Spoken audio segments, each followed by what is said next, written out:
1, could I climb races at the end of the day? And 2, could I play Oregon Trail in the computer lab? Now, sadly, chalkboards were replaced by whiteboards by 5th grade, but Oregon Trail, that masterpiece, changed ed tech for the next 30 years. Unlike 1986, though, today's educational landscape is far different from our students' fathers' classrooms. With a device in their hands, students now have instant access to the combined knowledge of the world. Technology, though, is not a panacea for education. Instead, students need a liberal dose of autonomy over their content.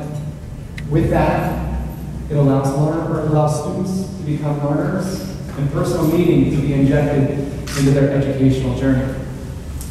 3 years ago, Jim, Wes, and I tossed around the idea of teaching a program that fused our 3 subject areas together: art, English, and social studies.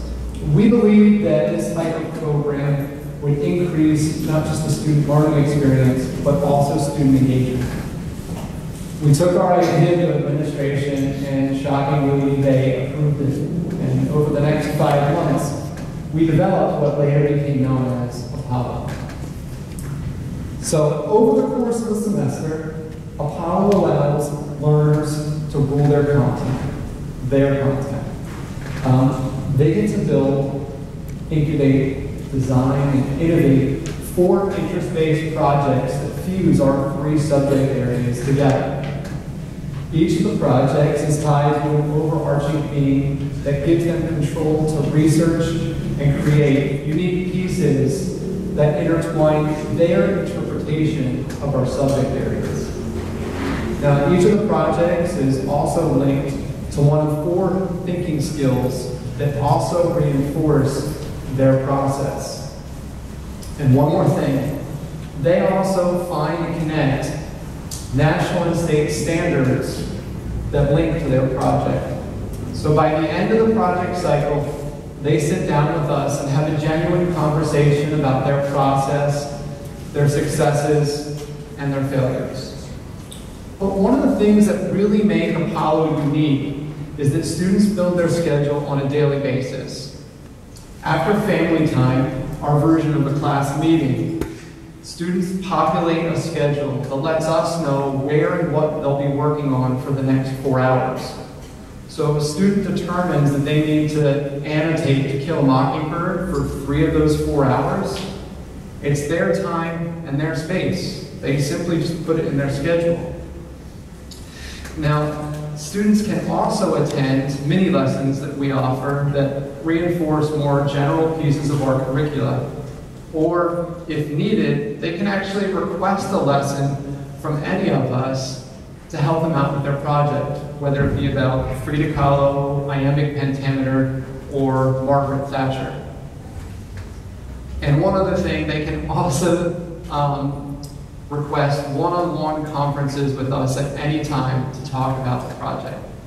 Really, our goal is to cater to their needs. See, students, like any human being, are wired to do this type of learning. We are innately drawn to investigate information out of necessity or interest, not requirement. Think about your YouTube search history. Yet teachers still act as the gravitational center of instruction and assessment. Content is delivered, information is returned, and the cycle is repeated. This approach demands that teachers follow norms that trap them and students into a false pretense for learning. For the 21st century model to work, or any educational model to work, students need to start with the student-teacher relationship.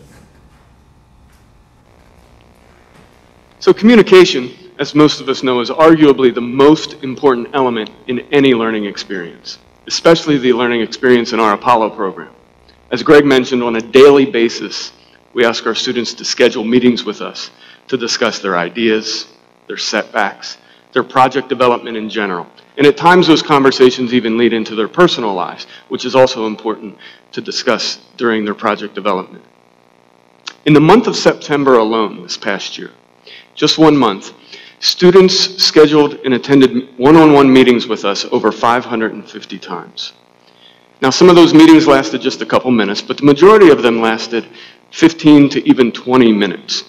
And again, it's through those conversations that we get to know the students on a personal level, and we develop something else that's really important in the learning experience, and that is called trust. Deborah came to us during her junior year of high school, really eager to do school in a new way. She had always been excited about learning, but she was ready to take on a challenge called Apollo, even though she knew little about it at the time. During our first one-on-one meeting to discuss her project, she stopped a couple of minutes into the conversation and she put her hands up in the air and she said, "Mr. Ward, this is crazy. You're like the first teacher who's ever talked to me." She could tell I was caught off guard by what she said, so she clarified, "I get it, Mr. Ward. You're not the first teacher who's ever talked to me. But you're the first teacher who's ever had a conversation about my learning." And that's when it clicked. The students need to talk about their learning as much as they need us to give them feedback on their learning, to find those passions. I don't remember what Deborah's project was about that day, how she planned to interweave art with English and social studies all wrapped into one, but I remember how her eyes lit up as she talked about her ideas, and even more so as I gave her feedback on her own original ideas. And that's the power of a conversation in a classroom. Kyle also came to us as a junior in high school, but Kyle had a little bit of a different backstory than Deb. Kyle was not eager about school. He was not excited to try school in a new particular way. Kyle had lost his mother tragically and suddenly in a car accident a few years prior. And since he had formed a wall of sorts to guard his emotions, to protect himself from the outside world, including teachers at school. He even got permission to wear a red plaid hat that his mother had given him just a few years before she passed as a form of security at school. So when Kyle sat down to talk to me about one of his projects, again, he wasn't as excited and eager, but he did mention a particular passion of his. He had a weird fascination for lamellar armor, a type of body armor made famous by the Mongols in the 15th century. And so he would meet with Greg to talk about those social studies elements of the Mongols in the 15th century and lamellar armor.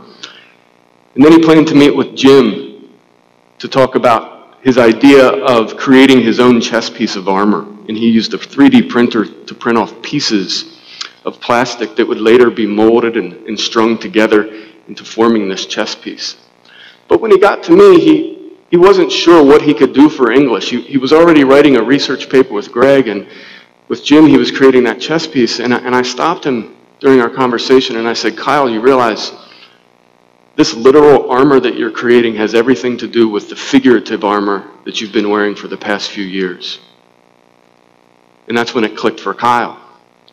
And it opened his eyes up, and over the next week or so, he went on to meet with me 6 or 7 more times to revise a poem that he decided to write for the English portion of his project.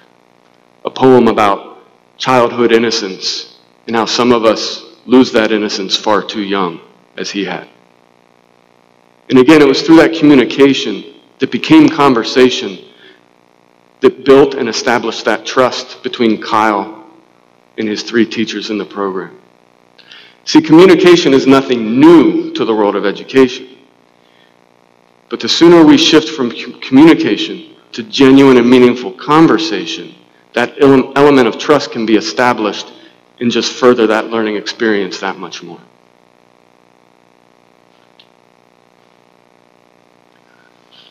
So, the third component of Apollo we like to talk about is space. Now, typically when we think about space in education, we kind of tend to recall the physical space, the desks in the classroom, the lockers in the hallway, and maybe if you're like me and old enough to remember the coat room, right? Anybody remember the coat room? No? Good? Oh, good, good. That makes me feel better. But we can also think about space from an academic sense.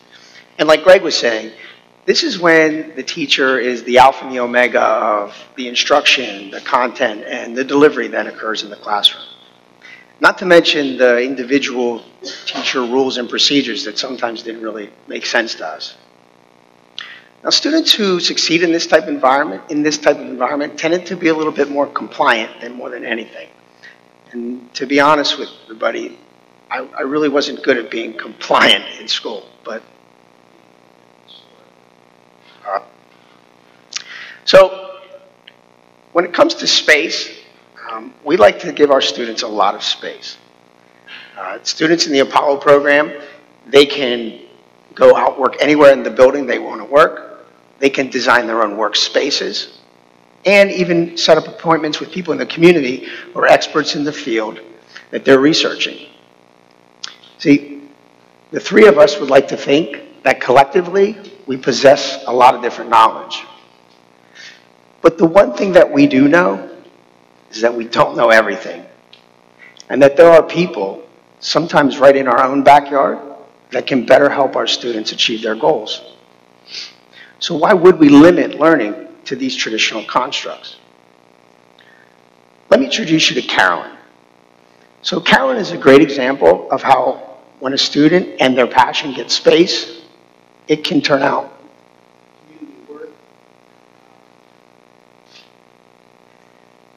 worth, self-empowerment, and just overall independence. Carolyn started her question. Okay, thanks. What makes me feel better? Seeing somebody with everything and wishing that I could also have everything? Or seeing someone with nothing and wishing that I could give them everything? Carolyn realized her passion was compassion. So she set out to start a nonprofit that was aimed at helping teenagers who were suffering. So she created a logo, established a social media presence, but more importantly, she reached out to the president of a local suicide coalition and set up a meeting.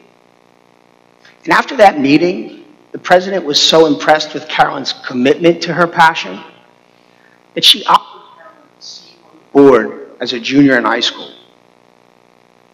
Now, Carolyn wasn't finished. She reached out and collected journals. These journals were distributed to counseling centers and high schools.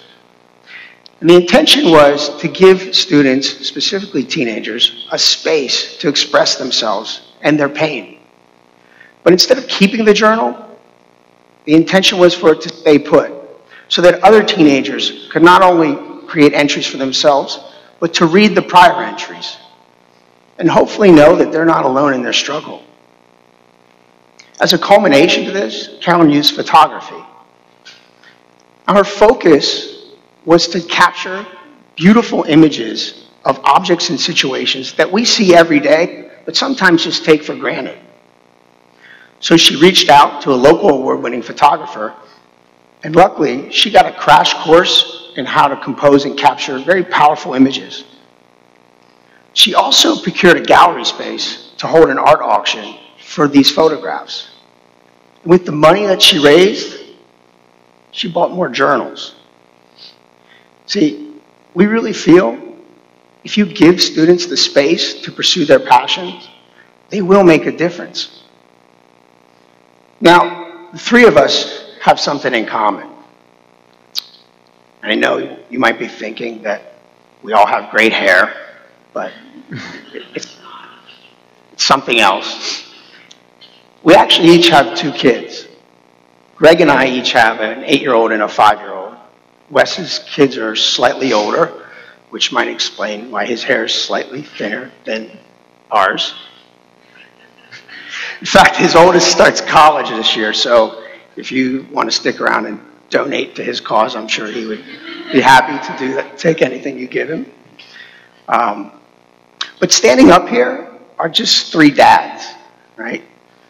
Which coincidentally is how our Apollo students refer to us as well, the 3 dads. Now, that might sound funny or even cute, but it's something we're really proud of.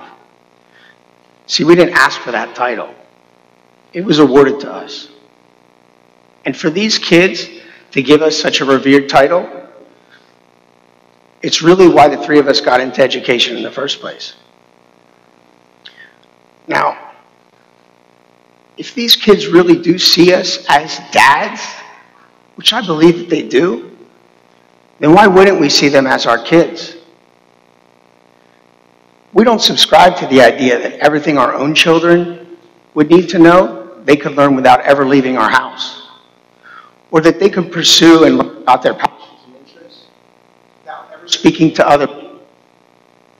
So why wouldn't we do the same thing for our students? Why wouldn't we guide them to their passion? Help them up the way. Why wouldn't we let their voices be heard? Why wouldn't we give them the space to discover themselves? Why would we let them simply endure their education in your father's classroom? Thank you.